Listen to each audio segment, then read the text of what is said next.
Good morning friends, welcome to my channel Anokhi Mohabbat. और आप देख रहे हैं फना सीजन 2। लास्ट पार्ट में हमने देखा था कि जहां पर Althea, Jacob, Vikrant, Elsie, Luna, Divyanshi, Smriti और हमारी प्यारी सी सोनम, ये सब मिलकर लड़ाइयाँ लड़ते हैं और उसके बाद वो माइकल और विक्टर जैसे लोगों को मार देते हैं। पर इसी ड्यूरेशन में एक ह्यूमन का एक जो नाइफ रहती है जिसमें बहुत सारे केमिकल्स लगे रहते हैं, वो वरुण उठाकर एकदम से मार देता है दिव्यांशी को। तो दिव्यांशी काफ़ी ज़्यादा घायल हो जाती है और उसके ट्रीटमेंट में यहाँ पे सब के सब लग जाते हैं, जिसमें सोनम एक वैम्पायर्स होने के बाद भी वो काफ़ी ज़्यादा मदद करती है और एकदम से मदद करने लग जाती है, चीज़ें करती है और सब लोग मिलके फाइनली एक केमिकल ऐसा बना ही लेते हैं जिस केमिकल से वो उसका तोड़ निकाल देते हैं, क्योंकि उसके घर पर जाते हैं। वहीं पर एक लूना रहती है जिसने वहाँ पर एक डायरीज जो रहती है, वो कुछ डायरीज जो मतलब मिलती है उसे दिव्यांश के घर पे, और उस डायरीज को उसको कुछ पहचानी हुई सी लगती है तो वो रख लेती है।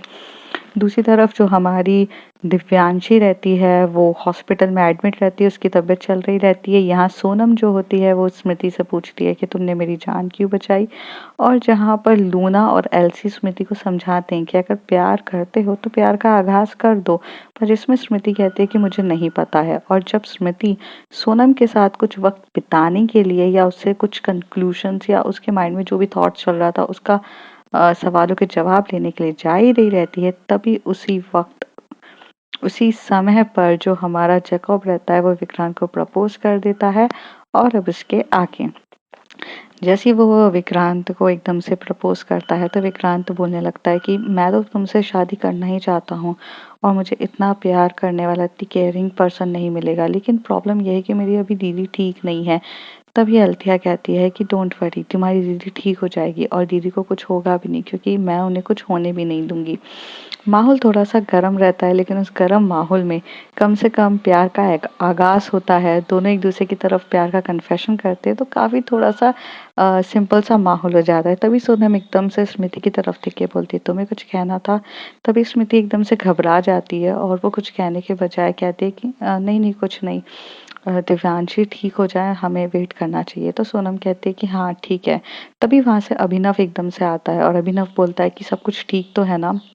अ, दिव्यांशी ठीक तो है, दिव्यांशी को कुछ हुआ तो नहीं? तो कहते कि नहीं, दिव्यांशी के लिए जो दवाइयाँ थी वो सब है। तो वो कहते कि हाँ, उसका ठीक है। तो तभी जो अभिनव होता है वो डॉक्टर से बात कर रहा रहता है, तो डॉक्टर से बताता है कि एक केमिकल इस तरीके से रहता है, उसका तोड़ ये लोग ढूंढ के लाए हैं, वो कम से कम हो चुका है, बट अभी भी प्रॉब्लम ये है कि वो खतरे से खाली नहीं है। तो वो कहता है कि जैसे ही वो खतरे से बाहर निकले तो उसको सबसे पहले मैं मिलना चाहूँगा।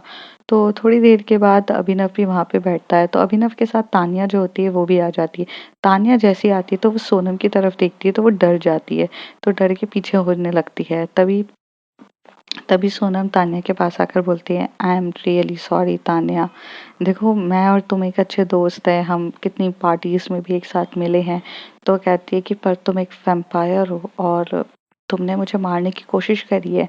तो वह कहती है मारने की कोशिश नहीं करी, सिर्फ डराने की कोशिश करी थी, क्योंकि मुझे अल्फा न्यूरॉन चाहिए था। तो वो कहती है तो मिल गया क्या, जो अब तुम मुझसे इतने अच्छे से बात कर रही है? तो कहती है नहीं, अल्फा न्यूरॉन तो नहीं मिला, पर किसी ने मुझे बताया है कि हमें अल्फा न्यूरॉन की ज़रूरत ही नहीं है। किसी ने मुझे समझाया है कि अल्फा न्यूरॉन से किसी के गलत हाथों में पड़ने से वो सिर्फ तबाही मचाएगा। किसी ने मुझे उसकी वैल्यू समझाई है, किसी ने मुझे ज़िंदगी की वैल्यू समझाई है, किसी ने मुझे बहुत कुछ समझाया है। इसलिए मैं उन चीज़ों को समझते हुए तुमसे माफ़ी माँगना चाहती हूँ कि उस दिन जो मैंने बिहेव किया वो काफ़ी गलत था। अभिनव भी सोनम की तरफ गुस्से से देख रहा रहता है और कहता है कि तुम सिर्फ उससे माफ़ी माँगोगी? तो सोनम एकदम से अभिनव की तरफ होती है और कहती है कि तुमसे माफ़ी माँगूँ मैं? तो वो कहती है कि हाँ, तुम मुझसे क्यों नहीं माफ़ी माँगोगी? तो वो थोड़ा और करीब आके बोलती है। अभिनव डर जाता है क्योंकि वो एक वैम्पायर रहती है, तो वो एकदम से बोलता है, अच्छा, अच्छा ठीक है, मत माँगो, मुझे चलेगा। तो वो कहते हैं कि क्योंकि गलती मैंने सिर्फ़ उसके साथ करी थी, इसलिए मैं उससे माफ़ी माँगूँगी, तुमसे कुछ नहीं माँगूँगी। और तुमने तान्या को बताया है कि तुम्हें उससे माफ़ी माँगनी चाहिए, जो हरकत तुमने उसके साथ करी है? तभी अभिनव कहता है मैंने क्या किया है, मैं तो अच्छा खासा हूँ, मैं तो बहुत प्यार करता हूँ। तो कहते अच्छा तुम्हारे प्यार की तो दास्तां ही अलग है, न्यूयॉर्क में जाके नई नई लड़कियों से मिलना, उनके साथ फ्लर्ट करना, वन नाइट स्टैंड करना, कि तुम्हारी कप ऑफ टी है और तुम इसे प्यार कहते हो।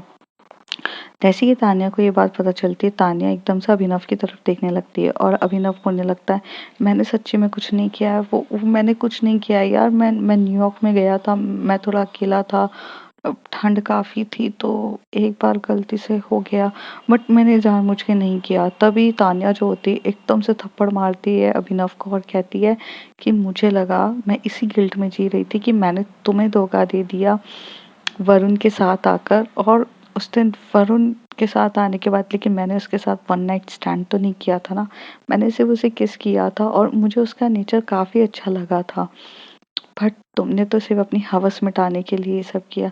तभी तभी एकदम से अभिनव देख के बोलता है सोनम तुम्हें राहत मिल गई ना ये सब काम करते हुए।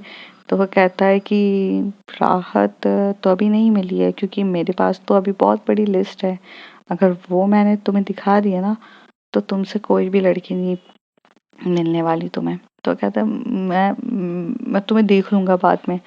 तो सोनम को जैसी वो बोलता है तभी स्मृति बोलती है क्या देखोगे अभिनव, यहाँ पर लिस्ट तो मेरे पास भी है तुम्हारी हरकतों की, क्योंकि तुमने ऑफिस की किसी भी लड़कियों को लाइन मारने से राहत मतलब पीछे तो हटे नहीं हो, तुमने सेक्रेटरी के ऊपर कितनी लाइन मारते हो, ये सब चीजें, ये सब तान्या के सामने ही बोला जा रहा था। तभी तान्या बोलती इसने ये सब हरकतें करी है। तो स्मृति कहती है देखो तुम्हारी लाइफ स्टार्ट होने वाली है, यू आर गेटिंग मैरिड, तो मैं इस बारे में नहीं कहूँगा, लेकिन जिस तरीके से ये लड़कियों के कैरेक्टर को जज करता है, बट ये इसे खुद का कैरेक्टर भी शायद से पता होना चाहिए। तो तभी वहां से तानिया बोलती है कि तुम इस तरीके से गिरे हुए इंसान हो, मुझे नहीं पता था। तो वो कहता है अरे मैं ऐसा कुछ भी नहीं हूँ, ये नहीं है वो नहीं है, तुम लोग मुझ पे कितना ज्यादा डाउट कर रहे हो। तभी वहां से एकदम से डॉक्टर कहता है कि आपकी जो पेशेंट है दिव्यांशु से होश आ गया है। तो कहता है कि दिव्यांशी तुम्हें सब कुछ सच-सच बताएगी। मैंने कुछ नहीं किया है, मैं बहुत कैरेक्टर्स में क्लीन हूँ। मैं ऐसा नहीं हूँ। हाँ, वो वन नाइट स्टैंड हुआ था मेरा एक बार, लेकिन वो गलत, वो उसके लिए मैं माफ़ी माँगता हूँ, बट बाकी चीज़ों के लिए मैं सेक्रेटरी वगैरह पे लाइन नहीं मारता हूँ। तभी दिव्यांशी को होश आता है, तो यहाँ से सब टर्न होते हैं। तभी दिव्यांशी एकदम से बोलती है कि एल्थिया को भेजो। तो डॉक्टर्स को बोलती है, तो एल्थिया एकदम से अंदर जाती है, तो वो दिव्यांशी के सर पे हाथ रखते हुए बोलती है तुम ठीक हो? तो कहती है मुझे बचाने के लिए क्या क्या किया तुमने? तो एल्थिया कहती है कि मैंने ना एक जब मैं यहाँ पर स्टार्ट कर रही थी अपना करियर, तो मैंने ना एक कहानी सुनी थी रामायण, जिसमें जहाँ पर एक राम जी रहते हैं, एक लक्ष्मण जी रहते हैं, और उसमें से एक लक्ष्मण जी को कुछ हो जाता है, तो मतलब उन्हें उन पे भी कुछ ऐसे विश वगैरह आई मीन व्हाटएवर ये सब लगता है। तो उन्हें बचाने के लिए जो हनुमान जी रहते हैं, एक वो मतलब थोड़े से क्या रहते हैं, मतलब उन्हें वानर वानर राइट वानर टाइप रहते हैं, तो वो बचाने के लिए एक पहाड़ उठा के ले आते हैं, और मतलब वो उनके उनसे मतलब इतना वो उनको बहुत अपना मानते थे, तो उनके लिए पहाड़ उठा के लेकर आते, जिसे संजीवनी बूटी कहा जाता है, और वो उसे पीस के लगाते हैं, समथिंग समथिंग लाइक दैट होता है। एंड सॉरी मेरी रामायण अच्छी नहीं है, क्योंकि मैं कैथोलिक हूँ, तो मैं ज़्यादातर चर्च में जाती हूँ, तो मुझे मुझे बस ये कहानी पता है। तो तभी दिव्यांशी कहती है कि हाँ ये कहानी तो काफ़ी सही है, तुम्हें पता तो सही है। तो कहती है कि हाँ तो मुझे इतना पता था कि वो जो हनुमान जी लक्ष्मण जी से प्यार नहीं करते थे, वो प्रभु मानते थे, मतलब for for him he is God. तो वो कहते कि हाँ, तो कहते तो वो अपने भगवान के लिए अपने मतलब अपने दोस्त मान सकते हैं, उनके लिए इतना कर सकते, तो तुम तो मेरी मोहब्बत हो, तो मैं अपनी मोहब्बत के लिए क्या इतना नहीं कर सकता हूँ? क्या मैं भागा-दौड़ी करके अपनी मोहब्बत को पाने के लिए क्या मैं पूरी दुनिया को हिला नहीं सकती हूँ क्या? देखो, मुझे नहीं पता कि मैंने जो किया वो सही था या गलत था, या क्या चीज़ें थी, बट इतना मुझे पता है कि एट प्रेज़ेंट मुझे जो समझ में आया मैंने वो किया। तो दिव्यांशी कहती है काफ़ी अच्छे से किया है तुमने। तो बाकी सब ठीक है बाहर। तो अल्थिया बताती है कि सब कुछ ठीक है, विक्रांत को प्रपोजल मिला है जैकब से शादी का, पर वो कह रहा है कि जब तक मेरी दीदी हाँ ना भरे तो मैं शादी नहीं करूँगा, तो तुम हाँ कर दो। और बाहर स्मृति और सोनम ने मिलकर पूरी बैंड बजा दी अभिनव की, और उसके जो जितने भी रास्ते चिट्टे विट्टे खोल दिए हैं। तो कहते अच्छा वो सेक्रेटरी के साथ ये सब, तो कहते हैं कि हाँ उन दोनों का रिलेशनशिप तोड़ ही दिया है। तो वो दिव्यांशी दिव्यांशी करके चिल्ला रहा है, तो अब तुम देख लो। तो कहती है ठीक है अंदर भेजो उसे भी। तो तभी अल्थिया बोलती है कि सब अंदर आ जाओ, तो सबके सब आ जाते हैं। तभी तान्या पूछती है कि क्या ये इस टाइप का है। तभी दिव्यांशी अभिनव को कवर अप करते हुए बोलती है कि नहीं नहीं, मतलब वो सेक्रेटरी पे लाइन मारना नहीं था, एक्चुअली सेक्रेटरी को हम जज करना चाहते थे कि जो सेक्रेटरी है वो एक्चुअल में अभिनव के पीछे घूमती है कि नहीं, क्योंकि अगर कोई भी वैम्पायर हो या फिर कोई वेयरवुल्फ हो जो अल्फा न्यूरॉन को चाहता है, वो तो ऑलरेडी अभिनव को पटाने के लिए लाइक उसकी गर्लफ्रेंड बन के उसकी क्लोज आकर वो सब पाने के लिए करता। तो ये हमारी सिर्फ एक टेक्निक थी ये सब पता करने के लिए। अभिनव का कैरेक्टर काफ़ी क्लीन है। अब मतलब मेरे सामने तो काफ़ी अच्छा था। अब न्यूयॉर्क में मे बी उसने क्या किया है मुझे नहीं पता, बट ठीक था। तो तभी सोनम कहती है न्यूयॉर्क में वन नाइट स्टैंड किया है। स्मृति कहती है टू नाइट स्टैंड किया है, एक ही लड़की के साथ 2 बार किया था, मुझे मेरे पास भी इंफॉर्मेशन थी।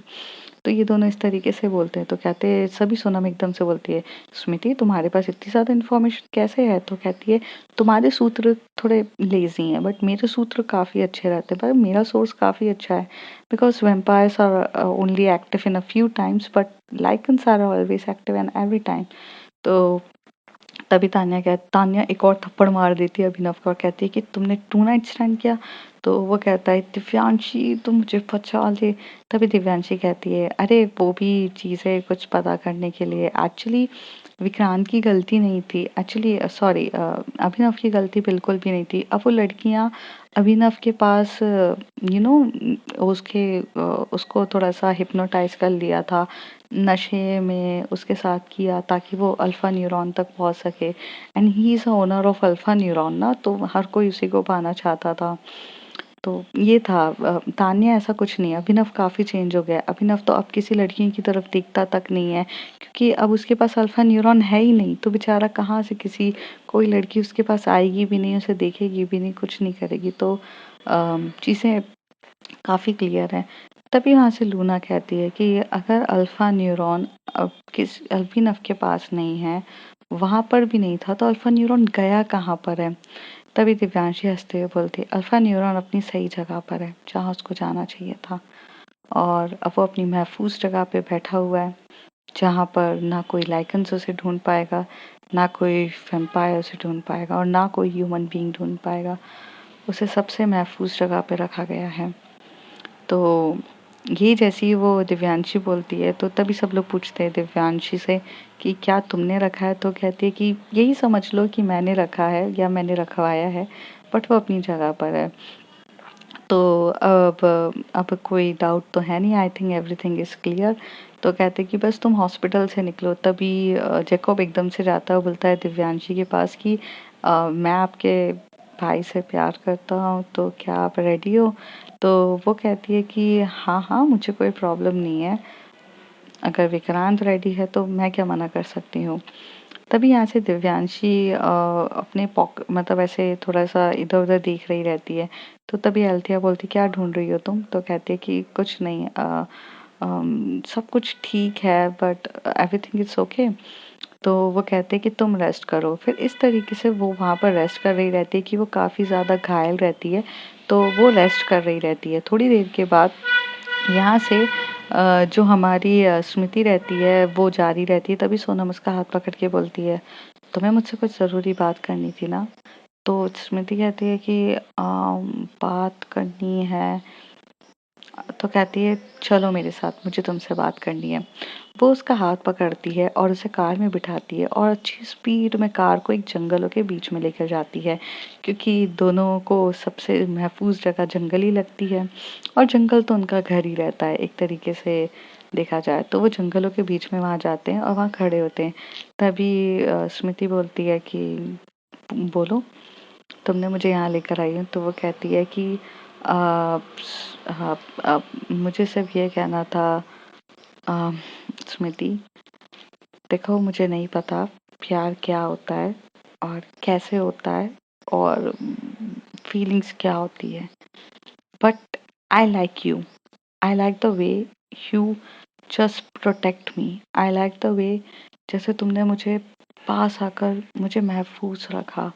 अ, मुझे नहीं पता, हमारा बीच में कभी इंटरेक्शन हुआ नहीं है, लेकिन हम जितने भी बिजनेस मीटिंग या जितने भी हम पार्टीज में मिले हैं, मैंने तुम्हें हमेशा से नोटिस किया है और यही नोटिस किया कि तुम हमेशा से दिव्यांशी दिव्यांशी के पीछे घूमती थी, जो चीज़ मुझे अच्छी नहीं लगती थी। मुझे ऐसा लगता था कि तुम उसके पीछे क्यों पड़ी रहती हो, और तुम उसके पीछे ऐसे पड़ती थी तो वो चीज़ मुझे देख के काफ़ी बुरा लगता था। तो एक चीज़ थी कि जो मुझे अच्छी नहीं लगती थी और इसी वजह से मैं थोड़ा-सा डिस्टेंस तुमसे मेंटेन करती थी, बिकॉज़ मुझे ऐसा लगता था कि दिव्यांशी की तुम चापलूसी वगैरह करती हो, तो यही एक रीज़न था।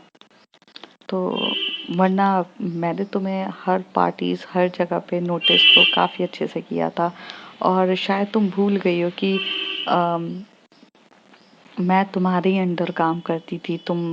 तुम्हारे लेबोरेटरी में कितनी बार मैं तुमसे मिली हूँ, तुमसे मेरी बात हुई है, बट तुमने मुझे कभी भी इम्पोर्टेंस ही नहीं दी। तुम्हारे लिए तो मैं एक एग्जिस्ट भी नहीं करती थी। तो पर जिस दिन से तुमने मेरी जान बचाई है और मुझे उस ह्यूमन बीइंग से और मुझे बाकी लाइकन से लड़के बचाया है, तो I I like you, and I don't know it is love और समथिंग, बट मैं ये जानना चाहती हूँ और मैं ये फिगर आउट करना चाहती हूँ, अगर तुम्हारे कोई प्रॉब्लम ना हो तो। तभी स्मृति हंसते हुए बोलती है और कहती है कि क्या मैंने नोटिस नहीं किया?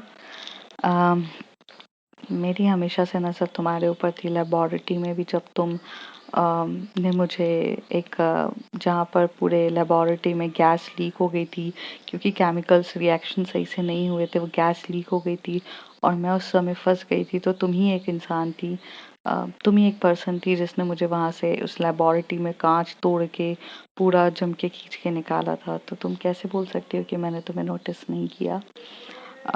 मीटिंग और बिजनेस मीटिंग में मैंने हमेशा से तुम्हें नोटिस किया, और मुझे सबसे अच्छी खास चीज़ तुम में ये लगती थी कि जब वहाँ बिजनेस मीटिंग किसी की भी होती थी, तुम एक तरफ भी किसी की तरफ नज़र उठाकर भी नहीं देखती थी, शांति से चुपचाप वहीं बैठी रहती थी। तो मुझे काफ़ी अट्रैक्टिव लगता था और मुझे मुझे काफ़ी अच्छा लगता था। तो मेरे लिए वो चीज़ भी इम्पोर्टेंट थी, तो मैं तुम्हें नोटिस करती थी। फिर पता नहीं क्यों तुमने मेरी कंपनी छोड़ के, आई मीन मेरा डिपार्टमेंट छोड़ के तुमने दूसरी जगह शिफ्ट हो गई और मुझे बुरा लगा। फिर मैं तुम पे नोटिस करती थी, पता नहीं क्यों मेरा मन नहीं माना मैं तुम पे अटैक करूं या तुम पे करूं। So in short, I like you too, and if you are ready then I am also ready कि इस रिलेशन को स्टेप अहेड करते हैं। मुझे भी प्यार के बारे में कुछ पता नहीं है सोनम, बट जानना चाहूँगी। और आई नो एक लाइकन और एक वैम्पायर की प्यार की कहानी हमेशा से खतरनाक कॉम्बिनेशन रहती है, बट आई होप कि यू डोंट माइंड इट। तो वो कहती है, no I don't mind it. तो ऐसे करके जो सोनम होती है वो थोड़ा आगे जाती है, स्मृति भी थोड़ा आगे आती है, और दोनों के बीच में जितना भी गैप होता है वो रिड्यूस होता है। और जहाँ पर जो सोनम होती है वो अपनी थोड़े सा करीब आके अपने सॉफ्ट सॉफ्ट लिप से, एकदम सॉफ्ट सॉफ्ट लिप होते हैं स्मृति के, उसे टच करती है और दोनों एक दूसरे को काफ़ी डीपली तरीके से किस कर रहे रहते हैं। दोनों को बहुत पैशनेट तरीके से एक दूसरे को किस करते हैं और काफ़ी अच्छे से किस कर रहे थे। सोनम भी उसे बहुत प्यार से किस कर रही रहती है, स्मृति भी काफ़ी पैशनेट तरीके से किस करते हैं, और दोनों किस करने के बाद थोड़ा सा डिस्टेंस दूर होके बोलते हैं कि लेट्स डेट ईच अदर। तो यहाँ पे स्मृति उसके बालों को पूरा सेट करते हुए उसके गालों पे किस करते हुए बोलती है, या श्योर। और इस तरीके से वो लोग अपने प्यार का आगाज करते हैं। तभी अ, एकदम से सोनम होती है, वो कहती है कि मैं कभी किसी लाइकन के ऊपर नहीं बैठी हूँ, क्या मुझे ये मिलेगा? तो वो कहती है कि श्योर, क्यों नहीं। तभी वहां से स्मृति जो रहती है वो एकदम से लाइकन बनती है और इशारों में, अपने सर को हिला के इशारों में उसे बोलती है, मतलब सोनम को, कि वो उसके पीठ पे बैठे और वो उसको राइड लेकर जाए। तो वो उसकी पीठ पे बैठ के वो उसको राइड पे लेके जाती है और इस तरीके से इन लोगों को क्या प्यार का कन्फेशन होता है, मतलब कन्फेशन मीन्स लाइकिंग का कन्फेशन होता है, प्यार आगे जाके हो जाएगा। दूसरी तरफ हमें देखने के लिए मिलता है कि जैकब और विक्रांत के बीच में जब हाँ कर दिया जाता है, तो विक्रांत जो रहता है वो काफ़ी पैशनेट तरीके से किस करने लग जाता है। विक्रांत काफ़ी पैशनेट तरीके से किस करता है जैकब को, और जैकब और विक्रांत काफ़ी दूसरे से इंटीमेट होने की कगार पर ही रहते हैं। तभी उन लोगों को आहट होती है, और वो जो लूना मॉम की आहट होती है, तभी लूना मैम मॉम कहती है, go get some place, I will book rooms for you guys, but यहाँ कॉरिडोर में किसेस करना अलाउ नहीं है, पब्लिक प्लेस है, तो तुम लोग जा सकते हो। थोड़ी देर के बाद यहाँ से विक्रांत जो रहता है वो जैकब को लेके अच्छी स्पीड में हाथ पकड़ता है और भागता है। तो जैकब बोलता है कि क्या तुम मेरे साथ राइड करोगे? तो विक्रांत बोलता है कि कैसे? तो वो कहता है कि मेरे पीठ पे बैठोगे? तो कहते हैं वो कैसे होगा? तो वो एकदम से जैकब और विक्रांत पहले थोड़े से हॉस्पिटल से थोड़ा काफ़ी दूर जाते हैं कार के ऊपर, और कार से वहाँ से उतरता है तो जैकब भी अपना मतलब एक मतलब भेड़िए का रूप लेता है, उसमें विक्रांत को बिठाता है और विक्रांत उसके ऊपर राइड कर रहा था और डरते हुए बोलता है, मैं डर रहा हूँ, मैं डर रहा हूँ। वो जैकब फिर भी रुक नहीं रहा रहता है, और ये दोनों भागते भागते पूरा जो क्रॉस करते हैं, मतलब जंगल, और जंगल क्रॉस करने के बाद वो वहाँ पर पहुँचते हैं। एक कंपार्टमेंट रहता है, मीन्स अपार्टमेंट, अपार्टमेंट रहता है, उसमें एक छोटा सा रूम रहता है, और वहाँ पर जैकब और विक्रांत पहुँचते हैं। और जैसे ही दोनों पहुँचते हैं वो एक दूसरे का हाथ पकड़ते हैं और बिना कोई वक्त जायज़ करे हुए दोनों अपनी टी शर्ट्स उतारने लग जाते हैं और एक दूसरे को किस करने लग जाते हैं। दोनों के पैंट्स भी रिमूव होने लगते हैं और दोनों एक दूसरे को हग कर रहे रहते हैं और गाल में किसेस वगैरह देने लगते हैं, नेक पे बाइट करने लग जाते हैं, और जल्दी जल्दी इनके पूरे क्लॉथ्स रिमूव हो जाते हैं। और बिना कोई देरी करे हुए वो दोनों एक दूसरे को लिप किस करते हैं, मतलब चेस्ट पे किस कर रहे रहते हैं, होल्ड कर रहे रहते हैं, काफ़ी पैशनेट तरीके से दोनों एक दूसरे को होल्ड करते हैं। फिर वो एकदम से उसे बिठाती हैं और वो उसके जो बम्प होता है उसमें स्मैंग करते हैं, एक दूसरे को स्मैंग करते हुए, और नीचे मतलब ऐसे पूरे क्लॉथ्स रिमूव करने के बाद जो जैकब रहता है वो बहुत पैशनेट तरीके से मतलब अपना अपर पोजीशन लेता है और विक्रांत लोअर पोजीशन पे रहता है, और दोनों काफ़ी पैशनेट तरीके से इंटीमेट हो रहे रहते हैं। इन और आउट की पोजीशन चल रही रहती है, काफ़ी रोमिंग करने लग जाते हैं। थोड़ी देर के बाद जब जैकब रिलैक्स हो जाता है तो विक्रांत उसके ऊपर आता है और विक्रांत भी जैकब को उसी पोजीशन पे रखता है, मीन्स डाउन वाली पोजीशंस पे। अब अपवर्ड पोजीशंस पे हमारा विक्रांत रहता है, वो उनके साथ पैशनेट दोनों के बीच में हो रहा रहता है, और दोनों काफ़ी एक दूसरे को सेक्सी हॉट तरीके से इंटीमेट हो रहे रहते हैं, और पूरा का पूरा एटमॉस्फेयर काफ़ी ज़्यादा हॉट हो चुका रहता है, रूम का टेम्परेचर काफ़ी हाई रहता है और पैशनेट तरीके से हो रहे रहते हैं, रोमिंग हो रही रहती है, किसिंग हो रही रहती है, दोनों के नेक पे हाथ रख के दोनों एक दूसरे का नेक दबा रहे रहते हैं, चेस्ट पे किस कर रहे रहते हैं दोनों। जब एक दूसरे के बैक को टच करते तो बैक के जो अपने नील्स होते हैं वो एक दूसरे को गड़ा रहे रहते हैं, एंड थोड़ा सा उन लोगों के बीच में रफ तरीके से हो रहा रहता है। दूसरी तरफ जो हमारी लूना रहती है वो एल्सी के साथ अपने मतलब अपने रूम पे चली जाती है। जब वो अपने रूम पर जाती है तो एल्सी वहाँ बैठी रहती है और एल्सी कहती है कि लूना तुम कुछ बड़ी अच्छी लग रही हो। तो लूना कहती है कि जब मैं दिव्यांश के घर पर गई थी तो मुझे कुछ चीज़ें मिली हैं। तो वो कहती है कि क्या? तो वो कहती है ये देखो कुछ डायरीज हैं। तो दिव्यांशी की घर की जो डायरीज होती है उसे लूना जब निकाल के एल्सी के सामने रखती तो एल्सी उसे बोलती है कि बाद में पढ़ते हैं, पहले मैं मेरी वाइफ को किस करना चाहती हूँ। जब वहाँ वो इतनी घायल हो गई थी तो मुझे ऐसा लगा था कि मैं अपनी वाइफ को खो दूंगी। तो वो उसे कहती है कि ओह तो आप मेरे साथ कुछ करना चाहती हैं, तो कहती हैं हाँ। और इस तरीके से जो एल्सी रहती है वो लूना को काफ़ी पैशनेट तरीके से किस कर रही रहती है। दोनों भी पैशनेट तरीके से होते हैं, दोनों के जो नेक रहती हैं उन दोनों पे किस कर रहे रहते हैं। एल्सी आज भी उतनी ही एक्टिव रहती है जितनी वो उस टाइम पे थी, और वो बिना कुछ वक्त ज़ाया करे लूना के सारे कपड़े रिमूव करती है और फ्लोर पे फेंक देती है, और उसके बाद वो ज़्यादा वक्त ज़ाया ना करके ओपन द लेग्स करके मिड ऑफ द लेग पे जाती है, और वो अपनी वाइफ को उतने ही पैशनेट तरीके से सेटिस्फाई कर रही रहती है। थोड़ी देर के बाद जो लूना रहती है जब सेटिस्फाइड हो जाती है वो एल्सी को लेती है और उसे अपनी गोद पे बिठाती है, और वो उसके जो चेस्ट होते हैं, उसके जो बूब्स होते हैं उसे सक कर रही रहती है अपनी गोदी में लेते हुए। और थोड़ी देर बाद वो उसे बिठाकर उसके ओपन दी लेग्स करते हुए वो भी उसे उतने ही पैशनेट तरीके से करती है। वो अपनी फिंगर से इन और आउट्स काफ़ी अच्छे से कर रही रहती है, जिसमें जो एल्सी रहती है वो काफ़ी एक्टिवेट हो जाती है और उससे रहा ही नहीं जाता। थोड़ी देर के बाद दोनों एक सीज़र पोजीशंस पे आते हैं और दोनों काफ़ी पैशनेट तरीके से इंटीमेट होते हैं। जब उन लोगों का इंटीमेशन काफ़ी ख़त्म हो जाता है और वो लोग रिलैक्स हो जाते हैं, तब एल्सी बोलती है अब मुझे बताओ कि क्या डायरी में लिखा है। तो कहती है डायरी को पढ़ो तुम, मैं भी कुछ करी। तो वो दो डायरीज रहती है जिसमें एक डायरी को लूना पढ़ना स्टार्ट करती तो एल्सी पढ़ रहे थे। दोनों काफ़ी पढ़ रहे थे, मतलब हर एक एक पन्ने को वो डिटेल्स में पढ़ रहे थे। जैसे जैसे वो डिटेल्स में पढ़ते हुए जाते हैं तब वो लोग बहुत ज़्यादा शॉक्ड होने लग जाते हैं, और उनकी शॉक की पोजीशन का कोई कोई मतलब ऐसे बोल सकते हैं ना, कोई मतलब अंदाज ही नहीं रहता। वो काफ़ी ज़्यादा शॉक हो रहे रहते हैं और वो पढ़ते हुए बोलते रहते हैं कि बाप रे ये क्या हो गया, क्या है ये, कैसी कैसी चीज़ें हैं। वो मतलब चौकन्ने होने लगते हैं, चौकन्ने होते जाते हैं, शॉक होते जाते हैं। थोड़ी देर के बाद जब दोनों वो बुक्स को रखते हैं और कहते हैं इट्स मीन्स कि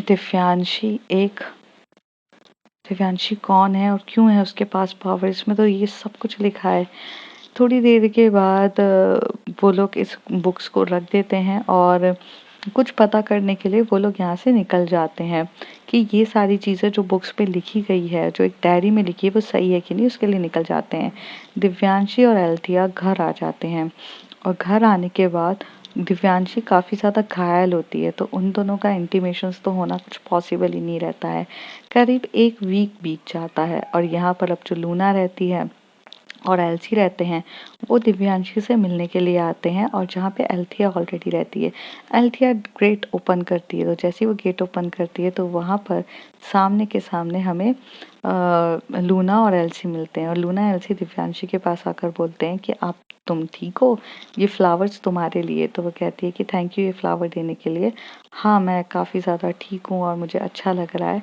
तो वो कहती है कि मॉम आप लोग सडनली से, तो कहती है कि कहाँ सडनली से, एक हफ्ते के बाद मिल रहे हैं। तो वो कहती है कि हाँ एक हफ्ते के बाद, और आप बताओ। तो वो कहती हैं कि सब कुछ ठीक है, बढ़िया है। दिव्यांशी तुमने मुझे बताया नहीं कि अ, तुम्हारे डैड कौन थे।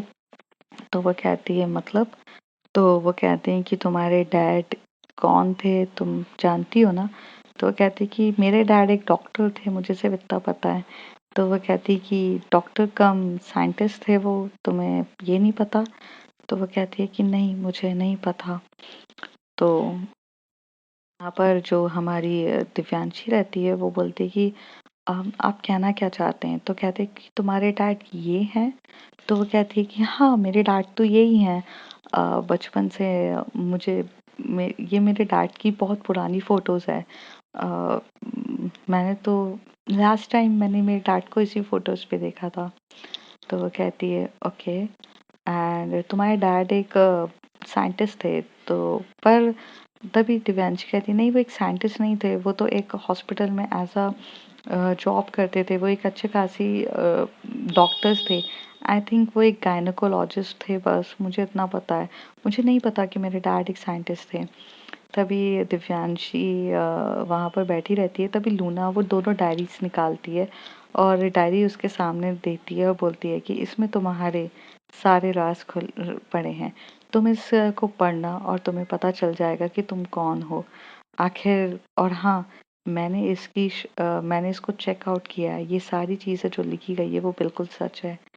तुम कौन हो और तुम्हारे पास वो पावर्स क्यों हैं, क्यों तुम एक हाथ से आग को और एक हाथ से बर्फ को एक साथ बना सकती हो, इसमें सारे सवालों के जवाब दिए हैं।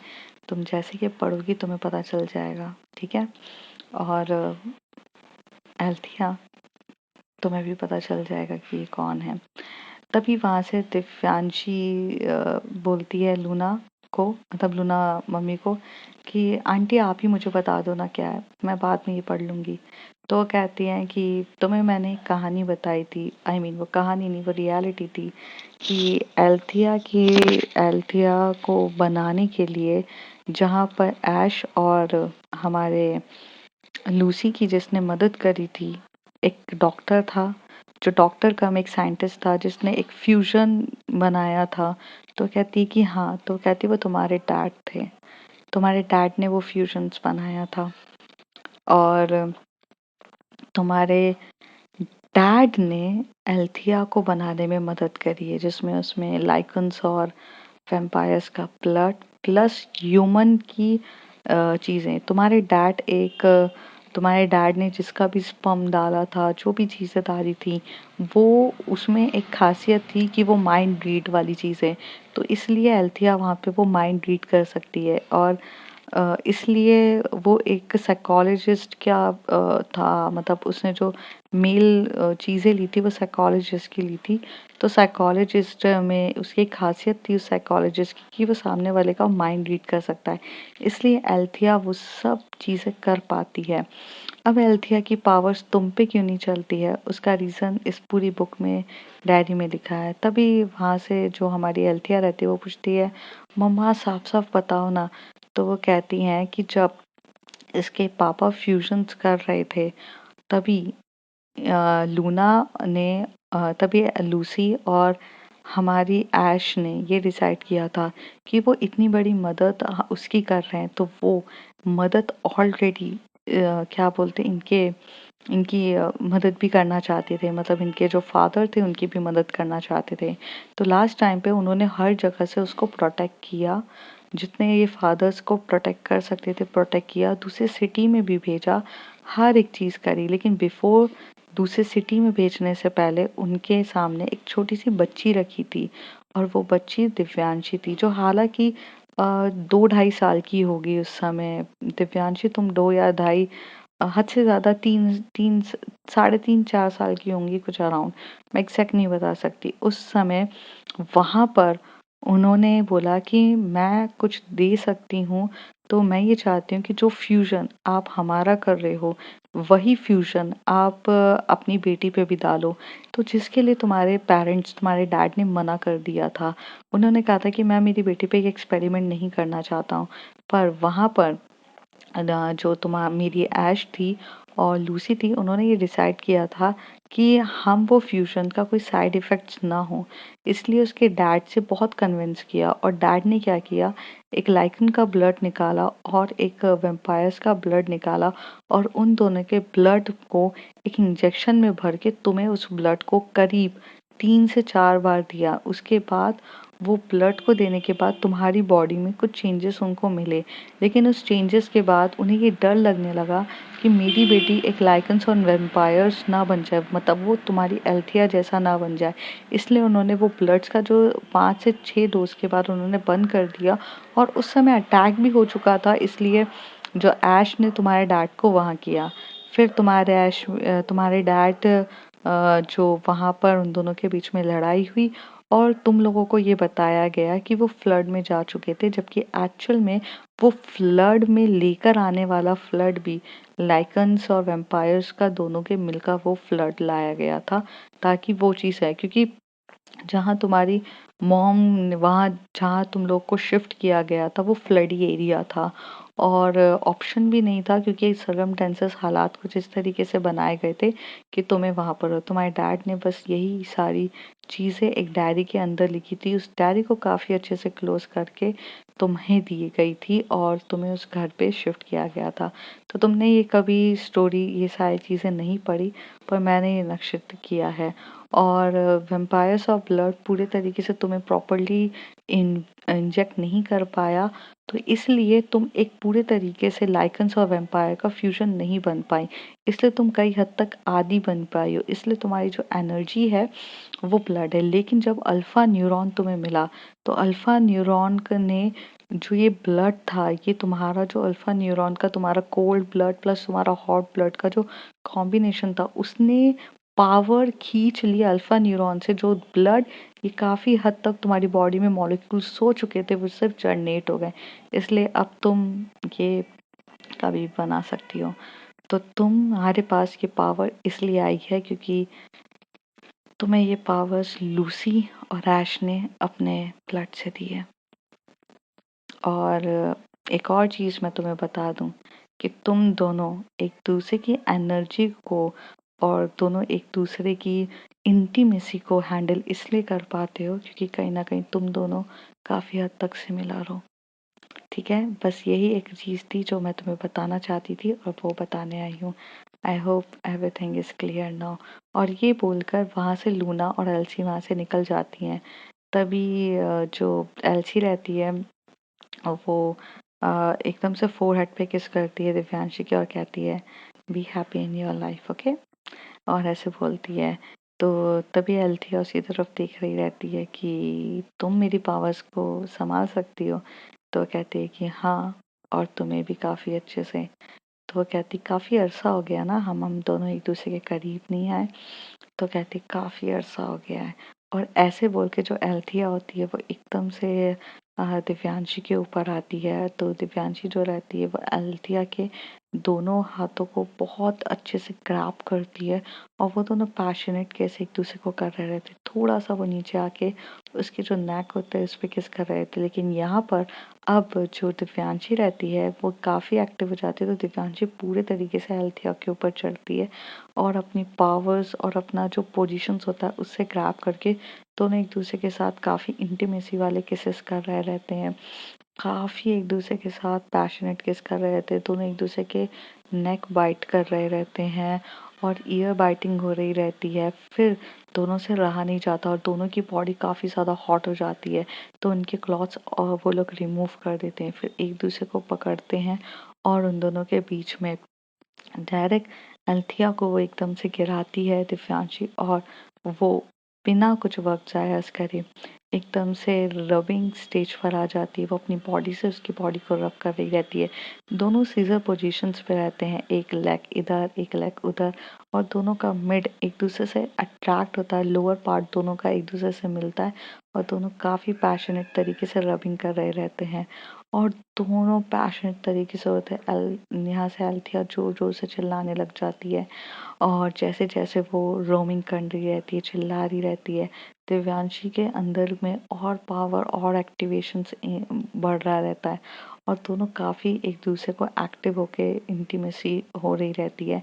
थोड़ी देर के बाद जब दोनों एक दूसरे से रिलैक्स हो जाते हैं तो एल्थिया जो रहती है वो पूरे तरीके से दिव्यांशी के ऊपर आती है और उसके जो बूब्स रहते हैं बूब्स को सक कर रही रहती है, उसके नेवल को बाइट कर रही रहती है।